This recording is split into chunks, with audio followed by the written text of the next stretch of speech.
প্রবাসী খুব আরামের জায়গা, বিদেশ খুব আরামের জায়গা।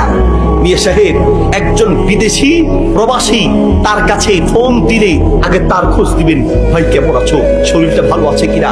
কারণ একজন প্রবাসীর সবচেয়ে বড় অভাব, ঠিক আছে টাকার তার অভাব নেই, সুন্দর জায়গা পরিদর্শনের তার অভাব নেই, কিন্তু সবচেয়ে বড় অভাব মায়ার অভাব, ভালোবাসার অভাব, আন্তরিকতার অভাব, ঠিক কিনা।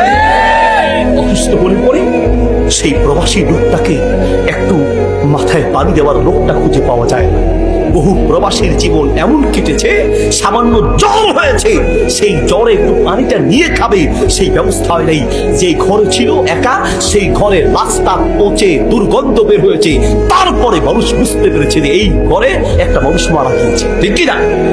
কাউকে যে বলবে সেই লোকটা খুঁজে পায় না। আরে বাংলাদেশের জেলখানা ওই প্রবাসের চেয়ে ভালো আছে।